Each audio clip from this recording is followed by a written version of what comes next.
穿进校园门后，我摆烂了。本来只想做个废物，没想到被校霸和娇软女主逼成可回收垃圾。不想搞感情了，只想搞学习。于是女主被校霸表白的时候，我被学院表彰；女主被挂表白墙的时候，我被挂荣誉墙；男女主毕业领结婚证书的时候，我收到了985研究生录取通知书。主角学习和前途，我赢你们太多。我醒来的时候，看着上学期61的成绩，陷入沉思。幸好没挂科，不然今年奖学金得泡汤。听到我的庆幸感叹，舍友叶兰嗤笑一声：“没挂科不是你的功劳，是老师的努力，这倒是。”此话我诡异的认同。但叶兰见我没反应，继续开口：“你这绩点还想奖学金？除非你下学期考第一，不然就你天天恋爱脑的，不可能。他跟我不对付，在这里谁都跟我不对付。而且我之前确实是恋爱脑，天天追着校霸跑。我这个恶毒女配没什么钱，就是跟辅导员和系里老师关系好，时常给女主穿小鞋。总要定个小目标的嘛。”我话锋一转，拿起大学英语课本。他不屑，一边准备上课资料，还不忘嘲讽我：“我们系里第一流心仪，大一时候包揽各项唯一名额的奖学金，要不你试试把人家踩脚底？”哦，试试就试试。行，我由衷的感慨，这个小目标倒是比1个亿要简单点。叶兰看我的眼神宛若在看智障。算了吧，不自量力，别发疯了。我耸了耸肩，不发疯，我发什么？发红包吗？说不定呢，要不咱们赌一个？叶兰甩了甩头，不赌，这种毫无意外的赌局没意思，无所谓。口舌之争远远不如摆在眼前的事实来得打脸疼。回头得查查他包揽了哪些奖项，我马不停蹄朝着那些奖项努力。校霸追妻，女主谈恋爱，我搞学习，我们都有光明的未来。所以现在我面临的问题就是如何在4个小时里睡满8个小时，然后剩下的时间用来学习。教学楼里上课的铃声十分尖锐刺耳，夹杂着同学迟到的哀嚎声。宋婉玲，你也去上课？叶兰看着我抱着课本出门，不可思议。我震惊了，上课不是我应该做的吗？她也震惊了。但今天是贺佑的篮球赛，你不是会去为他加油打气吗？不就是校篮球赛而已，值得吗？但说起篮球赛，我脑子里会不自觉地脑补一些美好的画面：少年抱着篮球，笑容恣意而洒脱，唇角扬起的弧度清爽又得意。而校霸就是人群中最显眼的少年，随心又不羁，难怪可以让从小到大都不曾见过外面天大地大的刘心怡羡慕起憧憬。但也仅此而已了，我心里只有学习。如果还有，那就建设美丽祖国，争做勤奋富婆。情情爱爱都是假的，只有成绩和奖金给的安全感才是真的。环顾一圈，我惊讶地发现，一向老师眼中的乖乖学生刘心怡居然还没到。讲台上的老师试了试麦克风，戴起厚厚的眼镜片，开始点名：叶兰到，宋婉玲到。我的心暗暗庆幸，还好今天来了。终于，教宏观经济学的老教师抬头看了一圈，刘心怡无人回应。老师又再次清了清嗓子，刘心怡意料之中的一片安静。刘心怡的同学回去告诉他，缺席一次平时分扣15，我的课不接受无故缺席，更不接受事后补假条。我第一次讲课就立下了规矩。说完，老师拿着笔在名单表上涂涂画画。阶梯教室里一时间起了窃窃私语，刘心怡这个名字太过响亮，以至于大家都抱着吃瓜心情。叶兰也恍惚了一会，喃喃道：“不应该呀，他可是从来不缺课的学霸。”我翻开课本掩盖笑意，有什么不应该的？陷入爱河中的人总是有点盲目的，更何况是处于甜蜜的暧昧期。胡说！叶兰气鼓鼓，你就是嫉妒人家。我直接摆烂啊！对，下课之后，教授随手指了我去帮他将期中论文放回系里的办公室。我一边哼着歌，一边走去行政楼。朋友圈里多了很多帅照，几乎都是贺佑的。不得不承认，这个校霸很帅，但行事作风很霸道。如果是他占了羽毛球场，其他人就只能在外面等着，没人敢打扰。据说他有100种方法让人不好过，听起来很酷吧？但这应该属于校园霸凌的范畴吧？一边刷朋友圈，一边打开门，我无意间一抬头，吓得我差点把手机丢地下。办公室里是贺佑和刘心怡。贺佑握住刘心怡纤细如玉的手腕，按住她的腰肢，半身下压，猛地将人扣在墙上。而刘心怡像是受惊的小鹿，嘴巴微微张大，脸色通红，看得出心里的小鹿乱撞了。他已经落入他的陷阱，没有退路。正当空气开始升温，气氛开始暧昧，呼吸开始急促，我这个不速之客闯入了，像是一个没有礼貌的电灯泡，在缺电的时候还开着几百瓦照亮世界。见到我不合时宜的开门，贺佑的动作有一瞬间的迟疑，愠怒地转头看我，他的眼角不知为何有点红。另一瞬间，我脑海中已经补齐了多本校园甜文必备要素：男主掐着女主的腰，红着眼把她抵在墙上，声音低沉而沙哑：“跟我在一起，我把命都给你。”不行了，要抠出梦幻芭比停尸房了。对不起，打扰了，你们继续。就算你把命给他，我也不会有意见的。我反应超快，说完之后一把关上门。为什么他们会在办公室谈恋爱？还这么多人爱看？不过刚刚宏观经济学的老师讲了，市场是一只无形的大手，默默起着独一无二的调节作用。有人看，就自然有人写。看的人越多，写的人也越多，思前想后，心里的烦闷一扫而空。啪嗒！正当我稍微舒了口气的时候，办公室的门从里打开了。再然后，贺佑高大的身影就从里走出，刘心怡轻轻柔柔地跟在他身后。我蓦然抬头，恰好对上一双含怒的眼。贺佑嘴角勾起一抹近乎嘲讽的弧度，慢慢俯下身，看着报了资料的我，一字一顿：“宋婉玲，我对你没感觉，你最好不要让我发现你再来坏我的好事，不然我不介意顶点颜色看看。救命，他好油！还有红眼病千万别传染给我好吗？”我小幅度的点头，然后抱着资料，尽量降低存在感的交了作文。接下来的日子里，我都是能躲就躲，躲不过就装乌龟。班里的人都知道我喜欢贺校霸，但他们期待很久的两泥抢一难民场面始终没有出现。即便我故意躲着贺佑，但他们的消息依旧不胫而走。一个情场浪子，一个乖巧软妹，格外的配。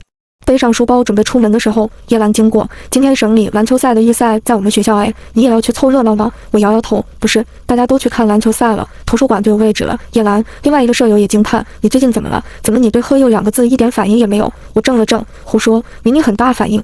他拉小组参加的设计大赛，我也准备参加呢。但听说最近校霸只顾着谈恋爱，把所有任务都丢给了其他人。他的队友碍于情面和威压，敢怒不敢言。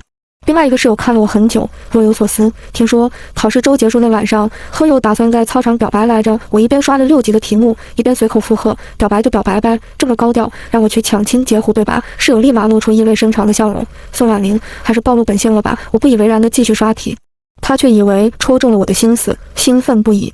但管他主线歪的连他妈都不认的，我只想学我的习。考完4、6级之后要考商务英语，说不定还得整几个从业资格证。美滋滋，你是想卷死我们吧？叶兰看我不为所动，有点心虚，咽了咽口水。我笑了笑，卷得王中王，方为人上人。今天是考试周最后一晚，上学期我的绩点太拉，这学期我必须要重新补回来。考系第一已经不是我的目标了，我要把绩点重新拉上去，就得高分。买完提神奶茶之后，我又碰到了贺佑和刘心怡。为什么是佑呢？主要是因为我出门就容易吸引主角，无形的大手把他们推到我身旁，某种意义上我也是个主角了。宋婉玲，你怎么又来了？贺佑声音压得很低，表面温和，但坏心情显而易见。刘心怡此刻也不满地瞪着我，殷红的唇紧紧咬着。怎么，这里是你家的地吗？我等个公交不行吗？我还特意大大咧咧站在他们前面。这对俊男美女很惹眼，公交站一方之地很快也成了焦点。走，心怡。贺佑撑着伞，搂着刘心怡，不屑与我为伍。我目送他们背影高低依偎着，他们慢慢撑着伞，漫步在雨中，沉浸在幸福里，似乎空气中都飘出甜蜜拉丝的味道。如果我磕 CP 的话，肯定疯狂的哐哐撞大墙。公交来了，我收起了伞，收回目光，乘上了回学校的公交车。雨淅淅沥沥，升腾的雾气将窗外的景色模糊了，还酝酿出了一大片的乌云。漫步雨中很有情调，但我对这种浪漫有点过敏。走回去太浪费时间了。公交车司机一脚油门，我轻易地超过了前头的两人，窗外景色不断往后退去。对着颇有瓢泼之势的雨，我朝天许愿：贺佑、刘心怡，你们一定要好好走下去，而我坐车。这样走回去，他们的专业课考试是肯定会迟到的，到时候别说奖学金了，连绩点都难保。但我管不了这么多，随手打开手机刷了起来，不刷不知道，一看吓一跳。本人宋婉玲，今晚即将要在操场趁贺佑表白的时候抢亲、截胡、夺玫瑰花。谣言中，一张疯传的聊天记录来源成谜，头像上的马赛克码得比今日说法里的嫌疑人还要厚。我无语良久，一直到考完宏观经济学，我都想不明白到底是怎么传出这种谣言的。经济学考题完全在意料之中，但男女主却不按套路出牌。有点累了，学习累，生活累，考试累，这大概就是人生积累吧。既然如此，就去吧。顶着晚上38摄氏度的月亮，我踏上了操场，让这个主线崩得更彻底一点，歪得更热烈一点吧。夏夜的校园，晚风卷起热浪，还夹杂着考试周完毕后的自由气息。走到操场附近，我才意识到今晚格外热闹。晚上9点半的操场也莫名多了好些人，跑道上、足球场上、沙池边。往常这个点，大家都在宿舍里打游戏，或者一手烤串一手啤酒，勇闯天涯。而这些同学的视线都有个统一的方向，那就是主席台前。不用看，看就是校霸贺佑。他大大咧咧地占用了红色跑道，但却没有像传闻那样用最寻常的玫瑰和蜡烛来表白，而是别出心裁地占了地方，类似小舞台，架子鼓、吉他、贝斯、键盘，一应俱全。而主唱毫无疑问就是贺佑。站在这一方小舞台的还有刘心怡，那个位置一圈都被围观的同学堵得水泄不通，大家都是半玩笑半看热闹的状态。很快，人群中传来出挑的歌声，我可以陪你去看星星。我抬起头，觉得有点惋惜，今天夜色浓重，没有星星。贺佑拿着麦克风，歌声不断，随性且含情，不用再多说明，我就要和你在一起。唱到这个时候，周围一片呼叫声，有的甚至是尖叫声。隐隐约约能看到刘心怡清亮的眼睛里隐有笑意，两腮浮起淡粉红晕，在盛夏里娇如池塘里的荷花。如果你问我当场磕 CP 是什么感觉，我只能回答甜丝丝的感觉不错。如果再问为什么不自己弹一个，我只能说动了心也要握住笔，对的人会站在前途里。如果还问，别问，再问收钱了。此刻是静悄悄退场合适呢，还是高调拆台更风光？纠结。但我忘了，小孩子才有选择，贫穷的大人根本没得选。下一秒，我就在人群中听到了自己的名字，他们好浪漫，但怎么没看见宋婉玲？她不是号称贺佑的头号粉吗？那不是来了？我心一惊，正沉浸思考谁把我出卖掉的时候，有人在后面推了我一把。这一推，我压根毫无意识，踉跄几步向前。本来围得水泄不通的人群，一下子散开了通路。不巧，我就站在中间。就是这么不经意间跑到这对小情侣面前，伴奏和歌声骤然一停，取而代之的是更兴奋的窃窃私语。所有人的目光都集中在我身上，好尴尬，怎么办？有了！我急中生智，直接朝着刘心怡方向冲上去，然后一脚踩在不远处空空如也的矿泉水瓶上。贺佑护住刘心怡的手，甚至还没抬起，就僵在半空。周遭的人眼睁睁看我才扁了矿泉水瓶，弯腰捡起，麻利地放进袋子。对不起大家，看着水瓶不要了，我收了哈。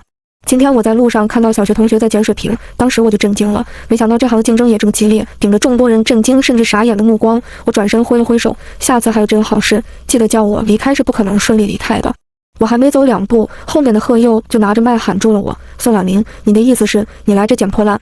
当谁是破烂呢？我脚步一顿，周围一阵安静。天地良心，我真没有这种想法。转过身，我看到贺佑挣开刘心怡的手，径直朝我走过来。我连忙后退几步，等下，你别过来，我有巨物恐惧症，我怕大傻逼。但他似乎没听到我的话，继续拿着麦克风走前了几步。听说你今晚打算砸我贺佑的场子，谣言。我今晚要考试呢，边野看看我的考试安排好吗？晚风习习，仿佛吹来了他身上的倨傲和轻视，让我慌了慌。今晚明明很热，怎么我后背全是冷汗？莫名的我脑海里只有一句话，不要打架，打输住院，打赢坐牢，生怕事情闹大。吉他手帅哥也赶忙几步上前拦他，贺哥算了，不就是一个小插曲，不影响你跟嫂子。我也慌了，贺佑你再走，我可就要唱歌了。贺佑果真停下了脚步，露出了不屑的神情。那你这水平可能是我空了，一下子听差了。你可以质疑我的人品，可以质疑我的成绩，但是请不要质疑我唱歌的水平。贺佑敏锐捕捉到了我莫名的理直气壮，没促成川字形。你说什么？我上前一步，就差掏出包里的空瓶子当麦克风。我不是来砸场子的，虽然不知道你哪听来的风言风语，但你在编排我也不会怎么样，最多也只能给你唱个歌助兴。好啊！贺佑还没发话，人群中突然出了一道娇柔的声音。刘心怡走了出来，淡淡扫了我一眼，然后低笑一声，握住另外一只话筒递给我。这个音质大概会好一点，不是吧？来，真的。我犹豫了半秒，刘心怡显然没打算放过我，娇笑一声，不敢接。一句话成功让刚刚还热闹喧嚣的人群顿时消减热度。倒也不是不敢，只是怕他们难堪。抬眼，刘心怡扬眉微笑，她似乎很想把我架在进退两难的境地，然后看我灰溜溜的从这个场子退出去。好啊，我果断接过麦克风。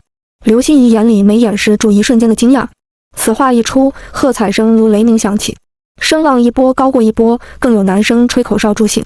鄙人不才，以前全民 K 歌上好歹过万粉丝，业余翻唱代表作也不多，也就当初翻唱好几首苦情歌出圈。像是主流的备胎舔狗歌曲，首首翻唱都过100万播放量。如今也算是备胎歌手再就业了。沉寂了多个月的唱歌 DNA 动了动，我让一个同学帮我拿着手机录视频，那给大家来2句嘉宾。思前想后，还是这首歌的歌词最应景。一开口，除了贺佑，其他人都很兴奋。感谢你特别邀请，观赏你要的爱情。我时刻提醒自己别逃避，我一个单身狗，硬生生唱出了被劈腿18次的气势来。余光还瞥见一个男生红了鼻尖，似乎深有同感。快结尾的时候，我还走到人群边缘，看着不远处的贺佑。知道的是我来凑热闹，不知道的还以为我欠他10万逾期3年。我深呼吸，唱了准备好的最后一句。我试着衷心祝福你，请原谅我不体面没出息，选择失陪一下先离席。还没唱完，我果断丢开麦克风，趁众人猝不及防，立马从人群中逃窜而出。据说当时我跑得太快，场子刚刚热起来又冷了，而且刘心怡半路似乎收到了补考通报，一气之下率先丢下贺佑离开。校霸表白就这样第一次光荣失败。如果问昨晚除了一地鸡毛还剩什么，大概就是闻了嗓子歌喉的录像。我已经在朋友圈刷到5个不同角度的竞拍了，但最清晰的还是自己手机的视频。新认识的课友肖淼淼凑近我的手机一看，没想到你还挺上镜，视频里拍的你皮肤很不错，用的什么护肤？我莫测一笑，菊花牌手机，白平衡 K4600，强度+3，精细度+2，饱和度+2，色调+1，独家参数，不要外传。肖淼淼，你知不知道提到宋婉玲，大家都只会想到备胎？我慢条斯理的教完期末设计，还有这种事情。他把手机递过来，示意我看几个评论。肖凡远，痛，真的太痛了，慈母手中线。听得出他为了这段感情掏心掏肺，只是无缘无分变得撕心裂肺，最后装作没心没肺的唱出祝福。一首歌还能引申出本人这么丰富的感情经历，但我能唱成这样，主要还是老天爷赏了仨瓜俩枣。继续看下去，还有更无语的。案件伤人，宋婉玲唱的也一般，没有共鸣。主要还是阅历浅的缘故，所以在感情表达上欠缺。如果想有所发展的话，我可以给你一场撕心裂肺的感情。对不起，我心里只有学习。教授办公室门口不远处就是公告栏，一张补考通知引起了我的注意，刘心怡的名字赫然在列。本校规定，挂科一次，本学年取消奖学金评选资格。而补考后的绩点一般只按及格档次计分，这就说明他今年指定被这科拖后腿。此时手机抖了抖，是班级通知群发了消息，本学期全专业成绩排名已出，私聊学委即可查询。据说学校为保护学生隐私，特吩咐学委不能公开成绩表。于是我特意去私聊了一下，半分钟后学委把整个成绩文档发来了，自查隐私保护的寂寞。看到成绩表，激动的心，颤抖的手，我有点紧张。肖淼淼疑惑，你怕什么？我咽了咽口水，怕我不是学习的料。期中之后这么卷还不能进步。肖淼淼有点不耐烦了，直接打我的手机，点开文档，别慌，相信自己，是金子总会发光吗？对吧，老铁？说谁是铁呢？肖淼淼这嘴大概是开过光的。我还记得他在军训求雨，当场让军训停了半周。最后我蹲在行政楼下，半眯着眼看了成绩表，本学期专业第2，甩了第3名一段距离。不错，之前倒数第2来着。我们专业满打满算有120人，但上学期有点拉胯，平均下来勉强踩在专业前5%的线上。肖淼淼打趣我不是第1，很遗憾，我内心狂喜，表面平静。还好第1的大哥只知道埋头学习，在评奖学金上只有学业成绩奖能对我造成威胁，而刘心怡虽然大部分都发挥正常，但也仅此而已。一个学分高占比重的课程挂科，影响重大。飘远的思绪还没回笼，突然一辆奔驰以迅雷不及掩耳之势停在我跟前，车速极快，以至于刹车时一道刺耳的刹车声在空旷校门口突兀地响起。肖淼淼见我愣住，连忙拉我一把。愣住干嘛？想碰瓷贺佑，敲诈他一笔。我先是摇头，而后又果断点头。如果可以的话，肖淼淼朝我竖起大拇指。不错，有梦想，谁都了不起。贺佑随意扯了扯领口的扣子，松上几粒后才慢条斯理地下车。我没理会，想继续走出校门，但贺佑似乎存心不让我走，硬生生拦住我。宋婉玲挖我墙角，我干笑了一声：“贺少，找错人了吧？我对刘心怡又没有意思，但对他的奖学金倒是很有兴趣。”贺佑心情不耐，神情尽显压抑深沉。曹烨、朱文都是跟我一起参加省里创新创业比赛的，他们为什么退赛了？我又不是他们肚子里的蛔虫，我怎么知道？正当我准备开口的时候，他又继续了。但我从苑杰老师那看到了新名单，他们加入了你的团队。讲到这，我差点笑了。人心如秤，能称量谁轻谁重，他们为什么退你不清楚？双创赛艰辛，少一个队友就能压垮一个队伍，更何况是少了2个只顾着谈恋爱的人。但贺佑一心认死理，还掺一点恋爱脑。你想要什么？给你一笔钱才肯走。我宋婉玲是这种人，是这种人，我还用去捡矿泉水瓶？下一秒，我反手掏出国家反诈 app， 给钱，不要钱不给。反诈中心电话96110，别想坑我。他一噎，周身气压明显降低，沉了声音：这仇我记下了。我连忙补充：别，君子报仇，10年太晚。这种东西跟现金一样，柜台当面点清，离柜概不负责。还没等说别的，曹烨匆匆忙忙赶来拉住贺佑：“哥，这是别牵连人家女孩子。”贺佑甩开曹烨的手，抓过他的衣领：“你背叛我！”曹烨立马心虚，别过脸：“兄弟，架可以打，酒可以喝，你有困难我也可以帮忙。但你说双创赛，那没得谈，这东西跟前途关系太大了。前途？”贺佑话里全是讽刺：“你不就是想得奖吗？不就是我家一句话的事情？这口气可真大。”我没有来得想，如果刘心怡当初答应了贺佑的表白，很多奖项还不是囊中之物。但我很快就剔除了这种不着边际的胡思乱想。曹烨哭丧着脸，但我家老头不给走后门，说做人要光明磊落。贺佑一生气，给了路边的共享单车一脚。曹烨有点无措地站在一边，不敢出言阻止，也不敢冒犯这个大魔王。共享单车颜色有黄有绿，不同品牌分别摆在路边。抬头的黄色单车被踹了一脚，像是多米诺骨牌，连着后边的黄色单车倒了一片。隔着空气我都能感受到这些车的无奈，就像好好的站在路上，突然被疯狗跑出来咬了一口。看着倒成一排的小黄单车，还有旁边顽强站立的小绿单车，这两拨单车格格不入，我不禁陷入沉思。肖淼淼将单车扶起：“你又悟到了。”确实明白了点什么，比如可导报一定连续，连续不一定可导报。肖淼淼事已良久，我以为你再为没排队退回共享单车的押金而难过呢，有一点吧。开心的时候搞学习助助兴，难过的时候想学习分分心。远远看到刘心怡靠近的身影，我立马拉着肖淼淼跑。不说了，下周得去乡下，有个实践报告要提前准备。乡下，肖淼淼一边跑一边摸不着头脑。我简明扼要：8月有一个英语大赛和商业市场调查分析大赛，这些都属于 A 类项目，评选加分最多。你还有多少惊喜是我不知道的？有吧？我们学校的官微和官方公众号我都有投稿校园攻略，过稿了也加分。加什么分？奖学金评选加分呀！肖淼淼再次朝我竖起拇指。这些活动都是在课外竞赛项目表格中，节项、评奖都会得到加分。你怎么一下子逼自己这么急？马上可是暑假呢！我莫测一笑，时间不多了，想趁暑假弯道超车。他感叹：“也是，弯道快才是真的快，谁吃席不会夹菜？”我没说话，不知可否。肖淼淼不知从哪接了个传单，要不帮你报名校园10大歌手吧，一等奖3000块，文艺类比赛也加分，还有专门的海报。而且你再唱一首嘉宾，肯定人气爆表。我脚步一致，我看上去是这么功利的人吗？肖淼淼回头看我，难道不是吗？对，还真是。暑假下乡的第一天，我晒黑了2个度。今年的高温有点反常，7月的太阳就差把地面全部烤干。不巧的是，刘心怡也报名了这个活动，还入选了。不出意外，贺佑也来了。贺校霸据说连线下面试都不需要，直接内定。现在我们要去另外一个村落参观，那个村落上了全国100大最美乡村榜单。刘心怡一上大巴车就率先坐在我身旁的位置。你好，宋组长，接下来多多指教。不是，你怎么连谈恋爱都摸鱼？我说话忘了过脑子，脱口而出。恋爱就好好恋爱，来跟我抢学分算什么？而且我平生最恨人摸鱼，你都摸完了，我摸什么？什么摸鱼？他愣住。我这几天都有好好走访的。我反应过来说错话了，连忙补救。没有，就是能不能请你移步到后面的座位？刘心怡半玩笑地问。我看这位置没人才来的，是我碍到你了吗？我从未和刘心怡单独谈过话，不知她此举何意。我半眯着眼，对，你压到我隐形的翅膀了。他笑容一滞，撩头发的动作倏然僵住。其实我说的很委婉了。坐在刘心怡身后一排座椅的贺佑唇线紧抿，表情不耐。最后他起身牵住刘心怡的手腕，稍稍用力就把人带到他那排座位。刘心怡试图挣扎，却没有拗得过面带愠怒的贺佑。我面无表情地看完了全程。小情侣还在吵架呢，拿我当挡箭牌算什么？想到这，我拿起手机悄悄给刘心怡发了微信：别拿我在贺佑面前试探他对你的态度。你就这么不自信了？他没回我，只是下车前不服气地看了我一眼。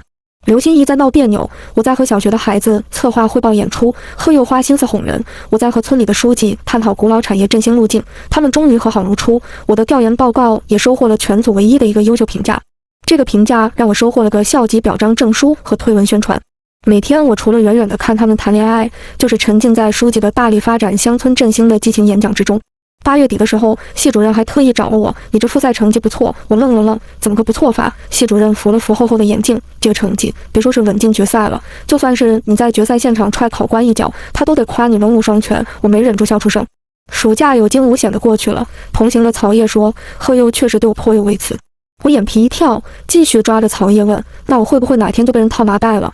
不仅3天饿9顿，还得挨闷棍。他揉了揉被我抓红的肩膀，没事，我答应帮他搞定这次实践报告了。除了实验报告，曹烨还承诺完成下学期的高数作业以及语文小论文。我不禁感叹，这人设计作业一般，设计人倒有一手。话音刚落，曹烨疯狂朝我使眼色。我往后一看，贺佑正从1楼上来会议室。好险，差点真的要挨闷棍了。贺佑上到会议室，抱起胳膊看我，怎么你也在这？曹烨看他脸色不善，立马圆场，下周奖学金答辩，来领材料，手上一叠是奖学金申报表，还有我的实践带队优秀证书。刚辅导员还让我好好准备，说很看好我。贺佑抬眼打量我一下，巧了，我来帮女朋友领表格，你也是。不知怎的，我在这语气里听出了轻视。看来他对我之前的学渣滤镜太重，不知道我这几个月是怎么摇花手起飞的。是啊，要不到时候来答辩现场看看。我微微颔首，跟他对视。贺佑对我的挑衅很感兴趣，肯定来，但不是为了看你，看刘心怡，我知道，但无所谓，名额很少，看花落谁家。贺佑拿了资料，很快就离开，只剩下我和曹烨还在摸索填表。我哼了声，他很想看我笑话，看我被踢出局是吧？曹烨随口回答，目测似的。我不以为然，看吧看吧，我就知道很多人想看我笑话，等着吧，我还有很多笑话。曹烨，校级奖学金答辩在图书馆下的大型教职工礼堂进行，还让每个班级抽出10个人参加，整个阶梯礼堂都被坐满了，我不禁有点紧张。而身边的刘心怡握着贺佑的手在互相依偎。台下肖淼淼给我做了个牌子，我宋婉玲的名字一闪一闪的，有点像那种打 call 现场。宋婉玲拿奖请吃饭，要求不高，抱身赤赌就好。我弹了一下肖淼淼的脑瓜崩，美的你，还没着落呢。每个学院仅有1个名额，而刘心怡恰是我的竞争对手之一。